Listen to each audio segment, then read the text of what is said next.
디모데전서 5장 1절부터 16절까지 말씀을 제가 한 절, 여러분들이 한 절 같이 교독하도록 하겠습니다. 1절을 제가 먼저 읽습니다.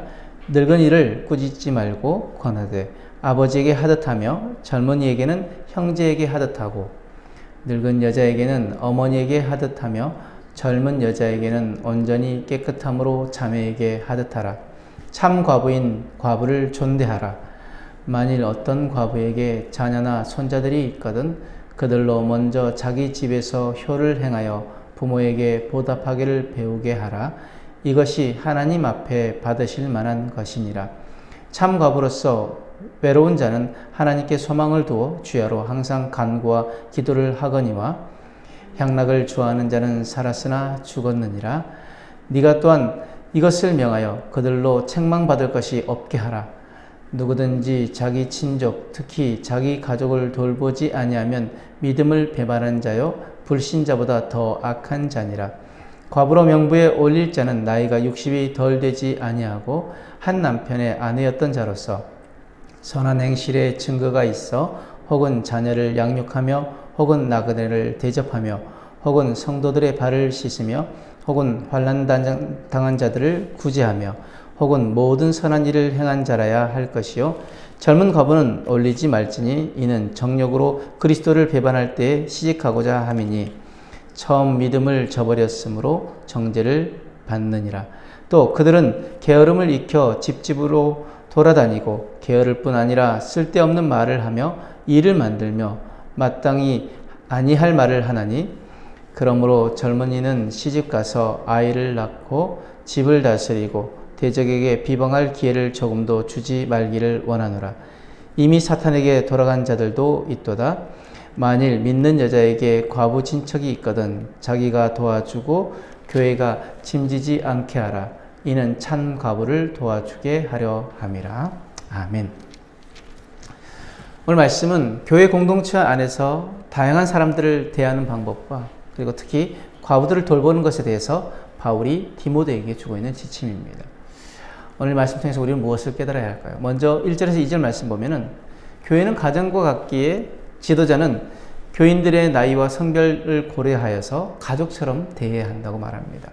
나이 많은 남성들을 책망할 때는 아버지에게 대하듯이 존중해야 하며 또 나이 많은 여성을 어머니처럼 그리고 젊은 남녀는 형제자매처럼 순수한 마음으로 대해야 한다라고 말하고 있습니다.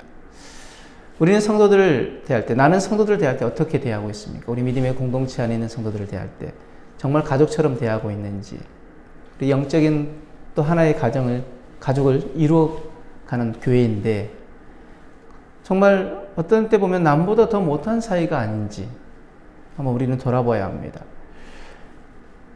사도 바울이 빌립보 교회 성도들에게 어떻게 권면하고 있는지 빌립보서 2장 2절에서 4절 말씀에 이렇게 말합니다. 마음을 같이하여 같은 사랑을 가지고 뜻을 합하여 한 마음을 품고 아무 일에든지 다툼이나 허용을 하지 말고 오직 겸손한 마음으로 각각 자기보다 남을 낮게 여기고 각각 자기의 일을 돌볼 뿐더러 또한 각각 다른 사람들의 일을 돌보아 나의 기쁨을 충만하게 하라. 지금 바울이 자신의 기쁨이 충만하게 되어지는 것이 무엇이라고 이야기합니까? 성도들이 서로 같은 사랑을 가지고 마음을 같이하여 같은 마음을 품고 한 마음을 품고 서로가 서로를 대할 때 다툼이나 허용을 하지 말고 겸손한 마음으로 각각 자기보다 남을 어떻게 여기라고 이야기합니까? 낮게, 아래로 보지 말고 존중해 주라는 것입니다. 낮게 여기고 자기 일도 충실히 하지만 또 무엇이라고 이야기합니까? 다른 사람들의 일을 돌아보라는 것이 무엇입니까? 어렵고 소외당한 사람들, 그들을 돌아보라는 것입니다. 혹시 교회 가운데 우리 관심 가운데 소외되어 있는 이웃들은 없는지 그들을 돌아보라는 것이 바로 사도 바울의 권면이었습니다. 3절에서 8절 말씀 보면은 당시 이스라엘 고대 근동 지역에 있는 문화는 여성이 결혼하면 남편에게 종속되는 문화였기에 과부는 사회적으로도 경제적으로도 취약한 존재였습니다. 어떤 경제 활동들을 마음껏 할 수 있는 상황들이 아니었기에 그래서 교회는 과부로 대표되는 약자들을 존중하고 이들이 생계를 꾸릴 수 있도록 지원해야 한다고 이야기합니다. 교회의 주인이신 하나님이 이들의 보호자이시기 때문입니다. 그래서 참 과부, 이것은 다른 과부가 아니라 홀로 외로운 과부를 이야기하는데 그 참 과부는 교회가 돌봐야 하지만 자녀나 손자가 있는 과부는 가족이 먼저 그 책임을 다해야 한다고 이야기합니다. 가족이 없는 과부는 교회에서 도와야 하며 과부들은 기도와 간구에 전념하는 삶을 살아야 하며 교회 안과 밖에 책망받을 것이 없는 삶을 살라고 권면하고 있습니다. 앞서 말씀드렸듯이 지금 이 말씀 가운데 내 주변에 소외되고 어려운 이웃에 대해서 우리는 어떻게 대하고 있습니까? 야고보서 1장 27절 말씀에 하나님 앞에 아버지 앞에서 정결하고 더러움이 없는 경건은 곧 고아와 과부를 그 환난 중에 돌보고 자기를 지켜 세속에 물들지 아니하는 그것입니다. 우리 경건의 한 모양을 무엇이라고 이야기합니까? 고아와 과부를 그 환난 중에 돌보고 세속에 물들지 않는 것도 있지만 우리가 어려운 이웃들을 향하여서 그들을 돌아보고 그들의 필요를 채워주는 것, 이것도 우리의 경건이라고 이야기합니다. 잠언 19장 17절 말씀은 이렇게 말씀합니다. 가난한 자를 불쌍히 여기는 것은 여호와께 구워 드리는 것이니 그의 선행을 그에게 갚아주시리라. 하나님 갚아주신다라고 하는 몇 가지 말씀들이 있는데요. 우리가 어려운 사람들, 가난한 자들을 불쌍히 여기고 그들의 필요를 채워주는 것, 이것은 무엇이라고 이야기합니까? 하나님께 구워드리는 것이라고 이야기합니다. 하나님께서 그것을 우리에게 갚아주실 것이라고 말씀하십니다. 다른 사람이 그들이 갚는 것이 아니라 우리가 누구에게 빌려줬을 때 충분히 여력이 되는 사람들에게 빌려줬을 때 다시 그것을 돌려받을 수 있지만 가난한 자들은 그것을 돌려받을 수 없기 때문에 누가 갚아주신다고요? 하나님이 갚아주신다는 것이죠. 9절에서 15절 말씀에 과부 중에 봉사자로 그 명부에 올릴 사람은 60세 이상이어야 한다고 이야기합니다. 여기서 말하는 것은 봉사자라는 것은 특별히 교회 안에 헌신자들을 이야기하는 거죠. 오랜 시간 동안 검증되어야 하고 그리스도를 위해서 재혼하지 않겠다는 서약을 잘 지킬 수 있는 사람이어야 됐기 때문입니다. 또한 감독이나 집사의 기준에 버금갈 정도로 모범적인 삶을 살아야 그 명부에 올라갈 수 있었습니다. 헌신자의 명부에. 바울은 젊은 과부를 봉사자 명부에 올리지 말라고 이야기합니다. 왜냐하면 쓸데없는 말로 분란을 일으킬 수 있고 다시 결혼하고 싶은 마음에 독신 서약을 저버릴 수 있기 때문입니다. 그래서 젊은 과부는 편히 결혼하여서 가정을 다시 꾸릴 수 있도록 봉사하는 직분을 미루는 것이 좋다고 권면하고 있습니다. 이 모든 권고의 핵심은 검증된 자에게 직분을 맡기라는 것입니다. 교회는 믿음과 삶에서 본이 되는 사람에게 그 봉사의 직분을 맡겨야 합니다. 그렇다면 만약 내가 교회 안에 봉사의 직분을 맡고 있고 또 나에게 맡겨진 직분이 있다면 나는 정말 그 직분에 합당한 그 삶과 또 모범이 되는 신앙생활을 하고 있는지 우리는 돌아봐야 합니다. 그럼 신앙의 본이 되는 삶이 무엇인지 우리가 어떻게 해야 하는지 성경은 뭐라고 말씀하십니까?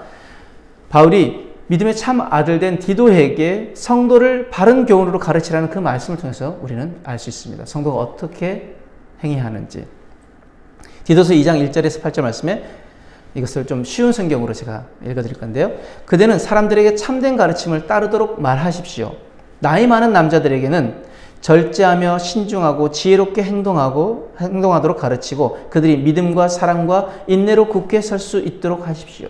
지금 나이 많은 남자 성도들에게 뭐라고 이야기합니까? 절제하고 신중하고 지혜롭게 행동하도록 그리고 믿음과 사랑과 인내로 굳게 설 수 있도록 가르치라고 이야기합니다. 이것이 바로 나이 많은 성도들, 남자 성도들이 행해야 할 믿음의 본이라는 것이죠. 또 나이 많은 여자들에게는 경건하게 살도록 가르치십시오. 다른 사람의 흉을 보지 말게 하며 술을 좋아하지도 말고 선한 것을 가르치도록 해야 합니다. 왜 그렇게 해야 하는지 그래야 젊은 여자들에게 본이 되어 그들이 남편과 자녀를 사랑하고 지혜롭고 깨끗하며 집안을 잘 돌보고 친절하며 남편에게 복종하도록 가르칠 수 있을 것입니다.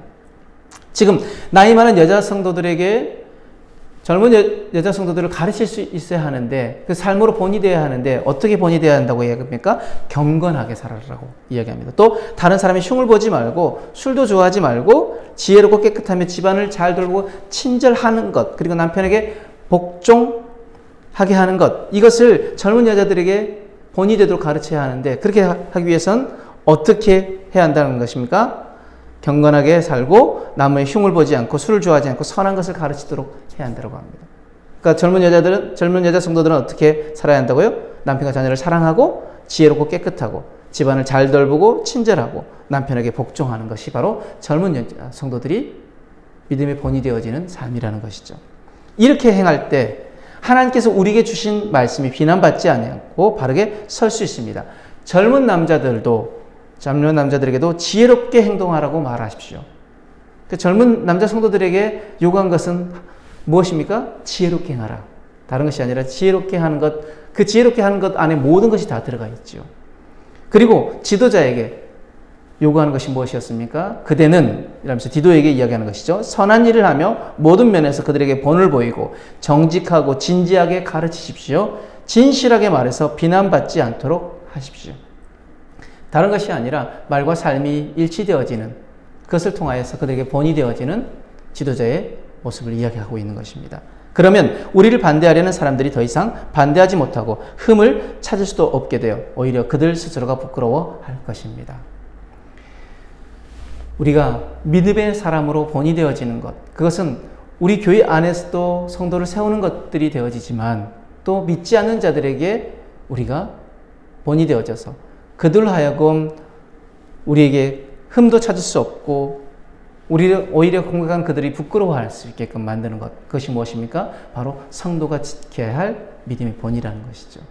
오늘도 우리가 그렇게 믿음의 본을 보이고 말씀하신 것처럼 우리가 어렵고 소외된 사람들을 돌보아 정말 교회가 교회되어지는, 그래서 성도가 성도답게 살아가는 그런 삶을 살아내는 저와 여러분들의 삶이 되어지길 주님 축복합니다. 아멘. 기도하겠습니다. 사랑과 은혜 안에 감사합니다. 소외되고 어려운 이웃들을 외면하지 않고 주의 선한 영향력을 끼치며 믿음의 본이 되는 삶을 살게 하여 주옵소서. 감사하며 예수님 이름으로 기도드렸습니다. 아멘.